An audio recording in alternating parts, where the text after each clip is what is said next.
ভাইজা তরমুজ কেন বেছেন?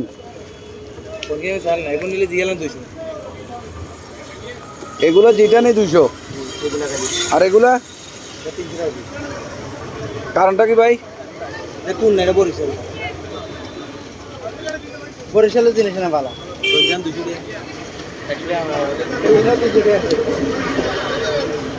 একটা দাম 300 টাকা, হঠাৎ বাড়ে গেল কি লেগে ভাই? এখন তো একটা ঠান্ডা পড়ছে। এগুলো 300 টাকা কম, এটা এই ধরনের 300 টাকা কম। ঠিক আছে, তো এইটা তো বলছি এগুলো কিছুদিন আগে তো আমি ওনার কাছে নিয়ে গেলাম 200 টাকা করে এই সাইজের। বরিশালের মাল কোন নাম্বার হবে আইতে কোন নাম্বার দাম বেশি, মানে এখানে কষ্ট বেশি। কোন নাম্বার কত বেশি বরিশাল মাল। এটা এই টাকা একটা লঞ্চে 5 টাকা মাল আইছে, এটা 1 টাকা 1 টাকা গাড়ি 1 টাকা 30,000 টাকা 32,000 টাকা। এগুলো ভালো নাকি? এতে লাল বেশি, এটা আমরা আমি তো গুরু আন্দাজ একটু ভালো কম। দুইটা নিলে কোনটা, এটা কত আর এটা কত? এটা 200 টাকা দিলেন, একটা দিলাম না ওটা। আমি কইলাম ছোট আমি 30 ভালো লাগিলে বাকি ওই নবগ্রাম না বলি এই কাটি দিবা না? কাটি তো দিব,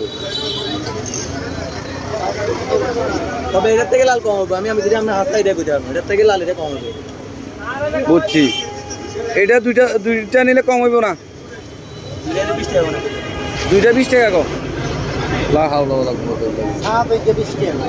আমি মাইক লাগার মধ্যে 10 মিনিট লাগে বেশি।